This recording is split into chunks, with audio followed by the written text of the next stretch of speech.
Lori, let's dive into some content here. Lots of NWSL games happening. Alex Morgan, she gets another couple of goals this weekend. She is leading the league in goals. 8 goals, 7 games for her. Margaret Purse, she nets a goal for Gotham FC. Andi Sullivan is back in the midfield for Washington Spirit. Mallory Pugh is back in full form. She's got 4 goals in her last 4 games. Rose Lavelle, she leads the NWSL in shots and shots on goal. There's U.S. women's national team players all across the NWSL that are on fire right now. What are you looking at when you're watching all these games? Which players are standing out to you? Well, Sad Dingus said Pugh is on fire, and I completely agree. I think hands down, Mal Pugh is in the best form out of anybody in the NWSL. So fun to watch. Obviously, leading her team. I think Chicago has been a huge surprise. I was not high on them coming in, and I think they have certainly been a pleasant surprise. They're fun to watch. So Mal Pugh, I think Sophia Smith continues to perform well. And granted, didn't have a goal this weekend. But I think one thing about Sophia Smith is we're starting to see even more of the evolution of her game and just different parts come about, like her defensive presence. I mean, I think she's a constant threat to the back line, but obviously always the focal point and winning the ball, whether it's in behind, with her back to goal. So I think there's like some little bits of her game that we're seeing stand out more and more, which is exciting, not only for the U.S., but for Portland as well. And then I would say Becky Sauerbrunn is a fun one. That's in terms of her coming back, getting some more consistent minutes. I think that is needed for this U.S. women's national team, especially with Dahlkemper's, where she is with the recovery of her broken ribs. So yeah, I think, a lot of teams plugging along, a lot of players plugging along. It's an interesting time in the league itself. You've got to start to grind a little bit, I think, before you head into this next window and qualifiers when players will be gone. Yeah, I mean, it's a very interesting time because all of these players know that Vlatko Andonovski is watching them with their club teams, and it's the time to shine. I think what we're seeing, you gave a shout out to Sophia Smith, forward with the Portland Thorns. I've been really impressed with her. I think her game has elevated in the last few weeks in the NWSL. We've seen her with the national team, and she can be a superstar and she can score goals. But I think throughout the Challenge Cup, we weren't seeing full potential from Sophia Smith. And now throughout this regular season with Portland, she is coming a little bit more into form and, in a sense, having so much more confidence on the ball to take shots, put them away, send crosses into the box to get assists. Her partnership with Christine Sinclair is really fun to watch, and it's developing. And that's really promising to watch a young forward that doesn't look to do everything all her own. She looks to combine with the players around her, and that's what we're seeing from Smith. I've also been really impressed with Casey Murphy, goalkeeper for North Carolina Courage. She was out a bit to injury. She came back due to necessity, honestly, to start, and kind of got thrown into that role. But now with North Carolina, they are coming off their very first win of this regular season. But Casey Murphy is a goalkeeper for the national team that did so tremendously well in November for the friendlies in Australia, and then ended up getting injured for the start of the 2022 NWSL season. So her form, I was nervous about heading into this June international window and qualifiers coming up, because the goalkeeper position's there's not a lot of depth there right now for Vlatko Andonovski. So he needs players that are in form, including Casey Murphy for sure. Alex Morgan, I mean, she's got 8 goals, Lori. 4 of them are penalty kicks though, but her form, is it the same that we saw 5 years ago when she was on fire with the national team? Is it a different type of style that we're seeing from her? What are you noticing from Alex Morgan? Well, I think what we're noticing is that she's converting, right? And you can make the argument that like half of those goals have been off of penalty kicks, right? But she's still stepping up and converting the penalty kicks when needed. And I think it's also interesting to look at like how the team is earning those penalty kicks, like against Kansas City on Saturday, forcing the handball on Elizabeth Ball, right? There's good pressure. I mean, listen, is this the same form that we've seen Alex Morgan in the years past? It's hard to say because we haven't seen her with the U.S. women's national team. Yes, this is the best form I think that we've seen her in the NWSL.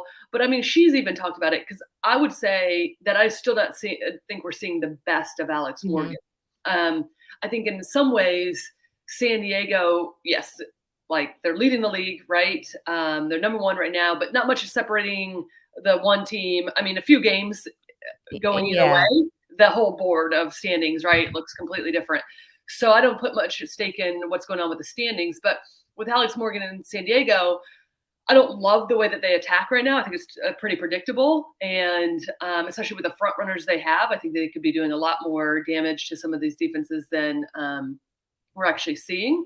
But I would say Alex is working incredibly hard for her team. I think she's trying to be an outlet. She is putting a ton of pressure on defensively, and they're forcing these mistakes on teams, right? They're putting these defenses and the opposition in precarious positions that are forcing the penalty kicks. But then also she's putting herself in good positions and then is showing what she's always done in her career, which is be a clinical finisher. I think back to the North Carolina game a couple weeks ago, right? Not a ton of chances for North Carolina or Alex, but she finds that one, splits the two center backs, and then honestly made no mistake about it. It was a terrific finish. So wasn't a convincing goal, the tying goal, right? Like it was like a little hobbled pass from Jakobsen, but listen, who cares? It's what you find the back of the net. She made it. So I think that it's an interesting conversation if she's in her best form. I don't know, but she's scoring goals, and that's what matters. And I think that's what you are graded on when you're an attacker. Yeah, I think another player that is almost in a similar boat is Ashley Hatch. She's not necessarily scoring a lot of goals for Washington right now. I mean, she's not, but she's also being played in different positions, and Washington's been hit with a hefty schedule of back-to-back games in the NWSL. But it's something from Hatch is I like her in the middle way more than on the flank, and we've seen her a lot in the width with Washington and Chris Ward. So that's interesting to me to see how Ashley Hatch is adjusting to playing that forward role with tired legs and a lot of different player rotation around her. But I'm almost wanting a bit more from Hatch in that front line with what I'm seeing from her. Yeah, I think the thing that we have to keep in mind is that, and you just alluded to it, listen, they've played a ton of games. They have, I think, hit worst with this schedule, the amount of game, the exhaustion. I think the attack out, when you think of the attack for Spirit, you think of Sanchez, Hatch, and Rodman, right? Rodman was out this last game. Sanchez has been in and out. And so I think it's tough to grade or say that we want a little bit more. I think that's a fair comment from you. I'm just saying these last several weeks I think has been unfair in some ways. But, and we're going to get into this in a little bit with the injury to Kat Macario, but I think that provides a different look for a Hatch because I was just speaking this to somebody else before this that, I think for the U.S., now that number 9 essentially could be open up, I would maybe go with a Hatch over an Alex Morgan in that position because of the versatility of a Hatch playing back to goal. Feels like she's more comfortable checking back into almost a 10 role. So some of my thought process will change now that Kat's out for at least the foreseeable future. And who fills that role, I think, looks a little bit different now with the needs and the players that are going to be around that center forward. Come June window and qualification in July. Completely. I know that the talk about the front line and Catarina Macario, we're going to get to that in a second. I want to finish one more thought on this about the player evals in the league right now. I want to look at the midfield across the NWSL because Andi Sullivan is back in form with Washington Spirit. She's getting consistent minutes. She's slotting into that midfield that has played very well without her in that role. And now it's time for a Sullivan to command that defensive 6 role because when we look at the U.S. roster right now, it's not that deep. I mean, Jalen Howe for Racing Louisville is playing in that role, but she's being outshined by Savannah DeMello for Racing Louisville and other players. But Andi Sullivan in the midfield is doing really well for Washington Spirit. I think Rose Lavelle with OL Reign, we're seeing really magical things with her playing in that midfield with wingbacks with OL Reign and having the forwards, despite OL Reign creating so many opportunities, not being able to score. Rose Lavelle is a huge factor in the fact that they are creating so many chances. And as an attacking midfielder, that is really fun and really good to see, knowing knowing that she's playing in the midfield for the U.S. team. Lindsey Herrera with Lyon dealing with a bit of an injury, but she's still powering through that, hoping to continue to get better. When you look across the league and even in Lyon in Europe with Lindsey Herrera at the midfielders for the U.S., are any of them standing out to you with the skills that they're doing? I mean, Ashley Sanchez, there's so many of them. Christine Lewis with Gotham. Gotham got their second win in the regular season on a goal from Margaret Purse up top. But midfield wise, anything there for you, Lori? Yeah, like, listen, I'll be honest, no one's completely wowing me right now Yeah. in the midfield. And to your point, I think this is the least amount of depth that we've seen in this midfield position for as long as I can remember. I mean, that has been a really strong suit. And I'm not taking it away. Like, the players that we've mentioned are incredible. But I think, Lindsey Herrera does seem to be a bit more injured than maybe is being led on. I don't think she looked her full self in the Champions League final, right? So, what does it look like for her in terms of the amount of games that she can play, the amount of minutes? Spoke about Andi Sullivan. I think the one player, though, that I think deserves a call up, and when we go to our 23 players, you'll hear me talk about it, but is Sam Coffey. I think she looks like she's a seasoned pro at this point in time. She started every game for Portland. And she's an important piece to the way that they play. And I think that she's done well when you're talking about current form, right? Sam Coffey deserves to get called in.